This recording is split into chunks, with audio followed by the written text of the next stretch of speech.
Hello friends, welcome to చందమామ కథలు by RK. ఇప్పుడు చెప్పబోయే 3 కథలలో మొదటి కథ బతక నేర్చినవాడు. ఈ కథను రాసిన వారు శ్రీ ఎంవివి సత్యనారాయణ గారు. ఒక రాజ్యాన్ని చంద్రవర్మ అనే రాజు పాలించేవాడు. ఆయన సభామండపాన్ని ధర్మయ్య అనేవాడు కావలి కాసేవాడు. చంద్రవర్మ ఒకసారి అటుగా వచ్చి ధర్మయ్యతో, నీ ఒక్కడికి పని ఎక్కువైపోయి ఉంటుంది, మరొక భటుణ్ణి నీకు తోడుగా నియమిస్తాను అన్నాడు. అక్కర్లేదు ప్రభు అని ధర్మయ్య అనీలోపుగానే రాజు కదిలి వెళ్ళిపోయాడు. ధర్మయ్య తనకు తోడు అవసరం లేదు అనటానికి కారణం ఉన్నది. రాజదర్శనం కోరి వచ్చే వాళ్ళ దగ్గర నుంచి ధర్మయ్య లంచాలు బాగా రాబట్టేవాడు. డబ్బు ఇచ్చుకోలేని వాళ్ళ దగ్గర నుంచి కాయో పండో ఫలమో వసూలు చేసేవాడు. తనకు తోడుగా మరొకడు వస్తే వాడు లంచంలో భాగం అడగవచ్చు, లేదా తన మీద రాజుగారి ఫిర్యాదు చేయనైనావచ్చు. మర్నాడు ధర్మయ్యకు తోడుగా మరొక కాపలావాడు వచ్చాడు. రాజదర్శనం కోరి వచ్చేవాళ్లను ధర్మయ్య అవతలికి తీసుకుపోయి తన మామూలు వసూలు చేసుకున్నాడు. ఇది చూసి రెండో భటుడు రాజుతో చెబుతాను అని ధర్మయ్యను బెదిరించాడు. ధర్మయ్య వాడికి తన సంపాదనలో వాటా ఇస్తా అన్నాడు. వాడు ఒప్పుకోలేదు, ఎందుకంటే వాడు నిజాయితీపరుడు. అదీ కాక ధర్మయ్య లంచాలు గుంజుతున్నాడని తెలిసిన రాజే రెండవ వాడిని అదనంగా నియమించాడు. తన తోటి భటుడు తనతో సహకరించాడని రూఢి చేసుకుని ధర్మయ్య రాజదర్శనం చేసుకోవటానికి వచ్చేవారితో, చూడండి ధర్మప్రభువులు, నేను మీ దగ్గర లంచం అడిగినట్టు వీడు రాజుగారితో చెబుతారట. అతనే మిమ్మల్ని లంచం అడిగినట్టు నేనే రాజుగారికి ఫిర్యాదు చేస్తాను, మీ సాక్ష్యం ఉంటారు కదా అన్నాడు. ధర్మయ్య అక్కడ 20 సంవత్సరాలుగా పాతుకుపోయిన మనిషి. పైగా డబ్బు తిన్నప్పటికీ అందరి పనులు ఏదో రకంగా సానుకూలపరిచేవాడు. అతను ఆ స్థానంలో లేకపోతే తమ అవసరాలు తెలిసి తమ పనులు చేసి పెట్టేవాడు దొరక్కపోవచ్చు. ఈ ఉద్దేశంతో ఆ వచ్చిన వాళ్ళు ధర్మయ్య పక్షాన సాక్ష్యం చెబుతామన్నారు. దాంతో రెండో భటుడి ఆట కట్టింది. పైపెచ్చు ధర్మయ్య వాడి మీద రాజుతో ఫిర్యాదు చేయకుండా ఉండగలందుకు ఆ రెండో భటుడు తనకు వచ్చే జీతంలో 5వ వంతు ధర్మయ్యకు ఇచ్చుకోవలసి వచ్చింది. 2 నెలలు గడిచాయి. తన భర్త పూర్తి జీతం ఇంట్లో ఇవ్వటం లేదు అంటూ రెండో భటుడి భార్య రాజుతో విన్నవించుకున్నది. రాజు విచారించి అసలు సంగతి తెలుసుకుని ధర్మయ్యను దివాణంలోంచి గంటలు కొట్టే పనికి మార్చాడు. ధర్మయ్య రాజుగారి కార్యాలయాల్లో పనిచేసే ఉద్యోగులను కలిసి కార్యాలయాల్లో వాళ్ళు పనిచేసే కాలం త్వరగా గడిచేటట్టు చేస్తానని, అందుకు గాను తనకు కొంత లాభం కలిగించమని అన్నాడు. పనిభారం ఎక్కువగా ఉన్న ఉద్యోగులు చాలామంది అందుకు ఒప్పుకున్నారు. వాళ్లే మిగిలిన వారి చేత కూడా ఒప్పించారు. అది మొదలు ఉద్యోగులు కార్యాలయం పని పూర్తి చేసేటప్పటికీ ఇంకా చాలా పొద్దు ఉండసాగింది. నెలలు గడుస్తున్నాయి. క్రమంగా ధర్మయ్య కుబేరుడు కాసాగాడు. అతను నగర మధ్యలో చక్కటి స్థలం కొని పెద్ద భవనం కట్టించాడు. ఒకనాడు చంద్రవర్మతో ఆయన భార్య, పగలు చాలా త్వరగా గడుస్తున్నదని, సాయంకాలాలు ఎంతకీ గడవటం లేదని, ఇదంతా తనకు అయోమయంగా ఉన్నదని అన్నది. చంద్రవర్మకు కూడా లీలగా ఇటువంటి అనుమానమే కలిగి ఆయన మర్నాడు తన అంతఃపురంలోని ఇసుక గడియారం వద్ద కాపు వేసుకుని కూర్చున్నాడు. కార్యాలయాలలో పని ప్రారంభించేదాకా ధర్మయ్య కొట్టే గంటలు గడియారం చూపే కాలం ప్రకారమే ఉన్నాయి. కానీ ఆ తర్వాత ఇసుక గడియారంలో గంట పూర్తి కాకుండానే ధర్మయ్య గంట కొడుతూ వచ్చాడు. సాయంకాలం కార్యాలయాలలో పని అయిపోయే వేళకు 1 గంట తేడా వచ్చింది. అంటే కార్యాలయాల పని ముగించవలసిన దానికంటే 1 గంట ముందుగానే ముగుస్తున్నదన్నమాట. చంద్రవర్మ ధర్మయ్యను సభకు రప్పించి విచారణ జరిపి అతను ఉద్యోగస్తుల నుంచి లంచాలు వసూలు చేసినట్టు రుజువు చేశాడు. అయితే ఎన్నో ఏళ్లుగా కొలువు చేస్తున్న ధర్మయ్యను నిరుద్యోగి చేయటం రాజుకు సమ్మతం కాలేదు.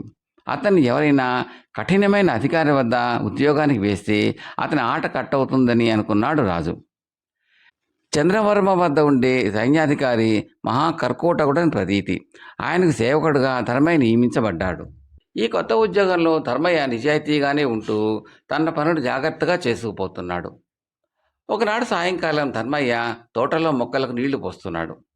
తోటవైపు ఉన్న గదిలో సైన్యాధికారి, ఆయన భార్య ఏదో మాట్లాడుకుంటున్నారు.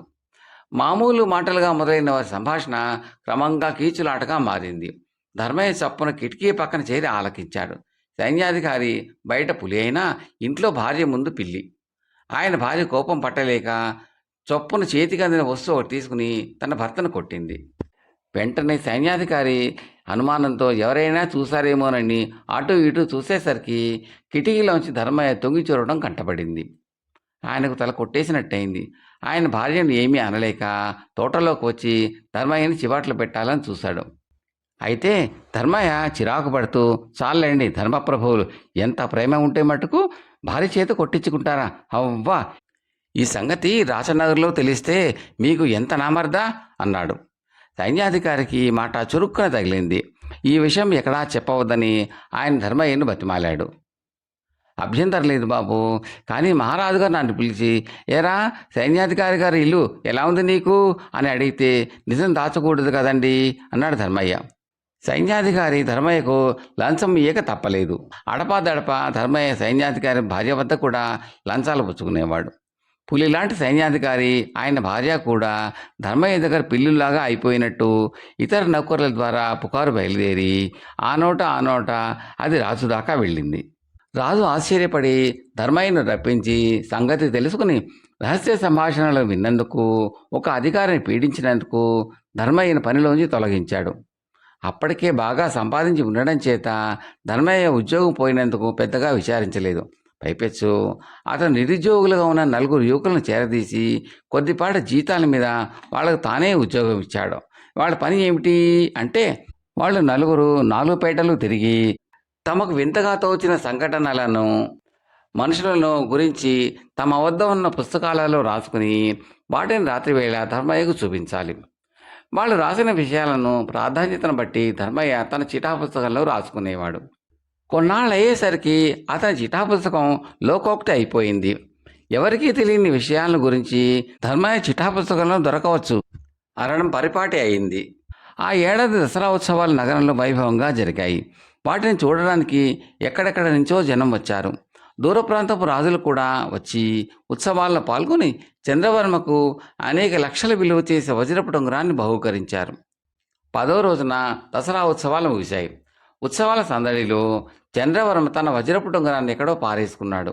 దానికోసం భటులు, రాజోద్యోగులు వెతికి వేసారిపోయి ఉంగరం జాడ ధర్మయ్య చిఠాలో దొరకవచ్చు అన్నారు.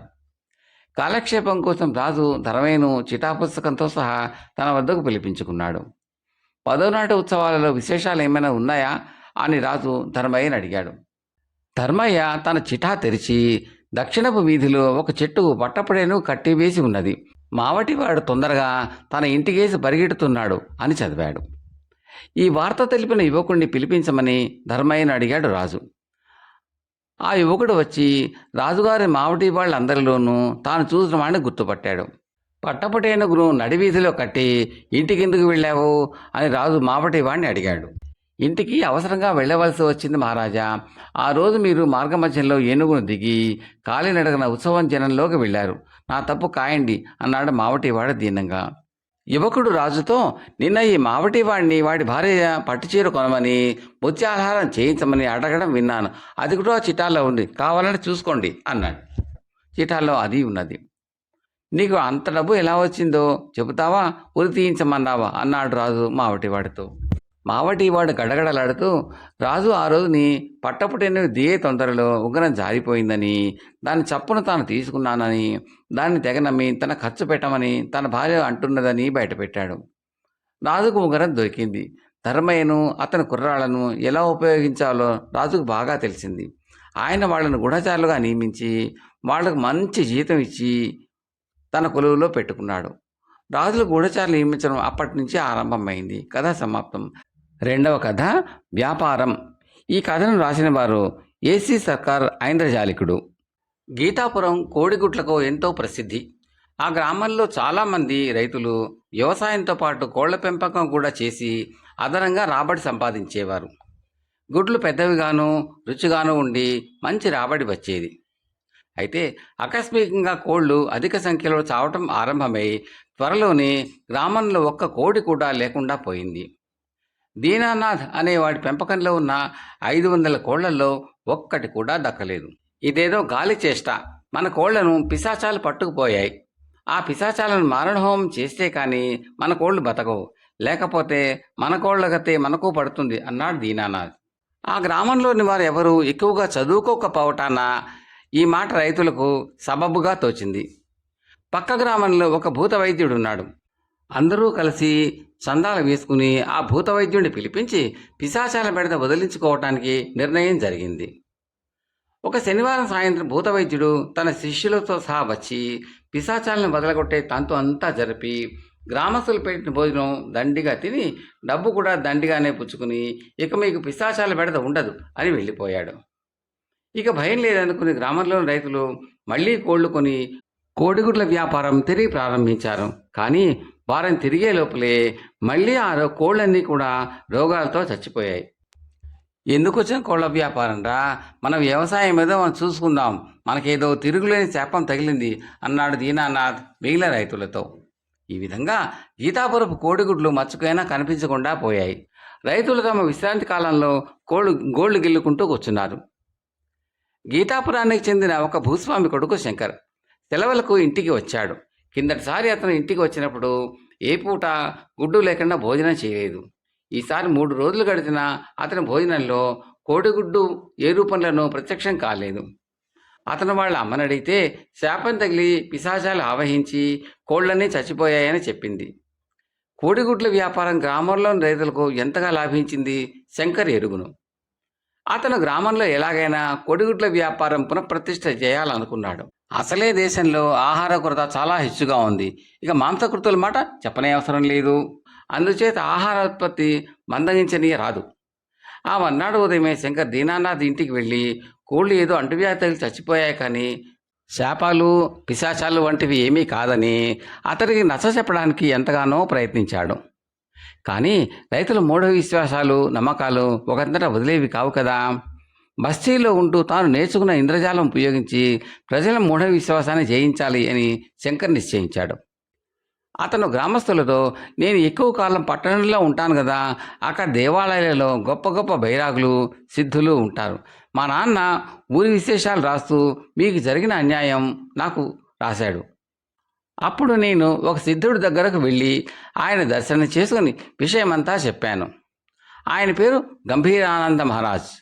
ఆయన నాకు ఒక తాయెత్తు ప్రసాదించి కోడిగుడ్ల మీద దానికి అద్భుతమైన ప్రభావం ఉంటుందని చెప్పాడు. దాని ప్రభావం మీరు కూడా చూడవచ్చు. మీకు నమ్మకం కలగడానికి నేనే కోళ్ల వ్యాపారం ప్రారంభించి శాపాన్ని ఎలా తప్పించుకోవచ్చునో చూపుతాను. తాయెత్తు ప్రభావం ఎప్పుడు చూపమంటారు అన్నాడు. రేపు మధ్యాహ్నం దాటినాక ఇక్కడే మా ఇంట్లోనే చూపించు, చూడటానికి రైతులందరినీ పిలుస్తాను అన్నాడు దీనానాథ్. మర్నాడు అపరాహ్నం శంకర్ దీనానాథ్ ఇంటికి వెళ్ళాడు. అక్కడ అప్పటికే చాలామంది గ్రామస్తులు చేరి ఉన్నారు. శంకర్ తన జేబు నుంచి ఒక రాగిరేగు తాయెత్తు తీసి ఎత్తు పీట మీద ఉంచాడు. ఆ తర్వాత ఇంకో జేబు నుంచి చేతి రుమాలు తీసి ఎడమ అరిచేతి మీదుగా పరిచి కుడి చేత్తో జేబులో నుంచి ఒక కోడిగుడ్డ తీసి ఎడమ అరిచేతిలో ఉంచి దాన్ని చేతి రుమాల్లో కప్పాడు. ఆ తర్వాత అతను తాయెత్తు తీసుకుని దాన్ని కుడి చేత్తో చేతి రుమాలు లోపల ప్రవేశపెట్టి దాంతో ఏదో చేసి తిరిగి తాయెత్తును బయటికి తీశాడు. అతను కొద్ది క్షణాలు ఆగి చేతి రుమాలు కొసలు తొలగించాడు. అతని ఎడమ చేతిలో 2 గుడ్లు ఉండటం చూసి గ్రామస్తులు ఆశ్చర్యంతో నోరెళ్లబెట్టారు. శంకర్ ఆ 2 గుడ్లను చేతి గుడ్డలో చుట్టి జేబులో పెట్టుకుని తాయెత్తును తీసి కళ్ళకద్దుకుని ఎర్ర దారంతో తన జబ్బకు కట్టుకున్నాడు. ముందుగా అతను పట్టణానికి వెళ్ళి ప్రభుత్వ పశుపోషణ శాఖ అధికారులతో మాట్లాడి కోళ్ల నిపుణుల సలహా సహకారాలు పొంది కోళ్ల పెంపకం మీద పుస్తకాలు మందులు వగైరాలు కొని వాడే పద్ధతి కూడా నేర్చుకున్నాడు. 2 రోజులలో అతను ఎన్నో విషయాలు తెలుసుకుని దీనానాథ్ ఇంట ప్రదర్శన చేసేలోపు గుడ్లను రెట్టింపు చేసే వైనం కూడా తెలుసుకున్నాడు. ఒక పెద్ద గుళ్ళను సంపాదించి దాన్ని నిలువున 2 సమభాగాలుగా కొయ్యాలి. సగం గుళ్ళలో చిన్న కోడిగుడ్డు సులభంగా ఇముడుతుంది. ఇలా ఇమిడ్చిన కోడిగుడ్డును శంకర్ ప్రదర్శనకు ఉపయోగించాడు. అతను ప్రేక్షకులకు గుళ్ళ పైభాగం మాత్రమే చూపించి చేతిగుడ్డ చాటున్న చిన్న గుడ్డును గుళ్ళ నుంచి వేరు చేశాడు. కొంత దూరం నుంచి చూసేవారికి గుళ్ళ కూడా పూర్తి గుడ్డులాగే కనబడుతుంది. తన ఇంద్రజాలం పారగానే శంకర్ మిగిలిన కార్యక్రమం చేపట్టాడు. అతను కొన్ని కోళ్లను కొని పెంచనారంభించాడు. ప్రభుత్వం వారు సరఫరా చేసే మేలు రకం ఆహారం వాటికి పెట్టాడు. అంటువ్యాధులు అవి సోకకుండా వాటి సూదు మందులు అవి ఇచ్చాడు. కోళ్లు బాగా పెరిగి పెద్ద పెద్ద గుడ్లు పెట్టాయి. ఒక్క కోడి కూడా చావలేదు.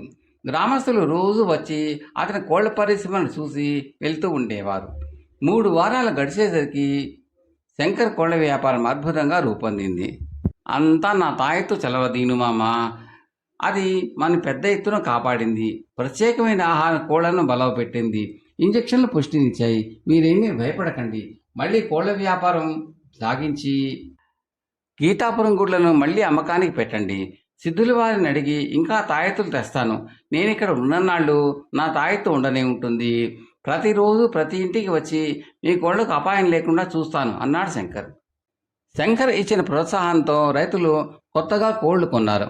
శంకర్ వాటికి కావలసిన ఆహారము, మందులు ఏర్పాటు చేశాడు. వాటికి తానే స్వయంగా ఇచ్చాడు. కోళ్లు ఏపుగా పెరిగి పెద్ద పెద్ద గుడ్లు పెట్టాయి. మళ్ళీ గీతాపురం కోడిగుడ్లు మార్కెట్లోకి విరివిగా వచ్చాయి. రైతులు లోగడ కన్నా బాగా సంపాదించారు.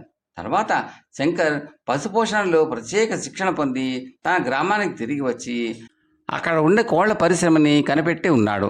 కథ సమాప్తం. మూడవ కథ దైవిక దాంపత్యం. ఇది బేతాళ కథ. పట్టువదలని విక్రమార్కుడు చెట్టు వద్దకు తిరిగి వెళ్ళి చెట్టుపై నుంచి శవాన్ని దించి భుజాన వేసుకుని ఎప్పటిలాగే మౌనంగా శ్మశానానికి నడవసాగాడు. అప్పుడు శవంలోని బేతాళుడు, రాజా, నీవు ఏ ప్రయోజనం కొరకు ఇంతగా శ్రమించుతున్నది నాకు తెలియదు. కానీ దైవం అనుకూలించినట్లయితే అసాధ్యమైన కోరికలు కూడా అప్రయత్నంగా సిద్ధిస్తాయి. ఇందుకు నిదర్శనంగా నీకు కందర్పుడు అనే బ్రాహ్మణ యువకుడి కథ చెప్తాను, శ్రమ తెలియకుండా విను అంటూ ఇలా చెప్పసాగాడు. వేణా నది తీరాన రత్నపురం అనే ఊరుండేది. ఆ ఊర్లో ధనికుడైన ఒక బ్రాహ్మణుడికి కందర్పుడు అనే కొడుకు ఉండేవాడు. ఒకరోజు సాయంకాలం కందర్పుడు స్నానం చేయటానికని నదికి వెళ్ళి కాలు జారి నది లోపలికి కొట్టుకుపోయాడు. ప్రవాహ వేగాన కందర్పుడు తెల్లవారులు కొట్టుకుపోయి తెల్లవారుజామున నదిలోకి ఒరిగిపడిన ఒక పెద్ద చెట్టు కొమ్మల మధ్య ఇరుక్కున్నాడు. ఆ చెట్టు మీదికి పాకి అతను ఒడ్డు చేరేసరికి సమీపంలోనే మాతృదేవతల ఆలయం ఒకటి కనిపించింది.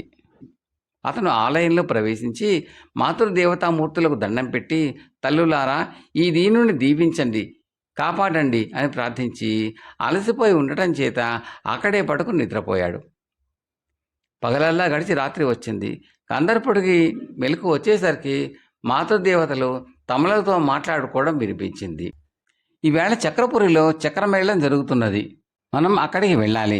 కానీ ఈ అబ్బాయి మనని శరణజొచ్చాడు కదా, ఇతన్ని ఈ అరణ్యంలోని క్రూర మృగాల మధ్య ఒంటరిగా ఎలా విడిచి వెళ్ళటం? ఇతన్ని ఎవరింటనన్నా భద్రంగా ఉంచి మనం తిరిగి వచ్చేటప్పుడు వెంట తీసుకువద్దాం అని మాతృకులు నిశ్చయించుకున్నారు.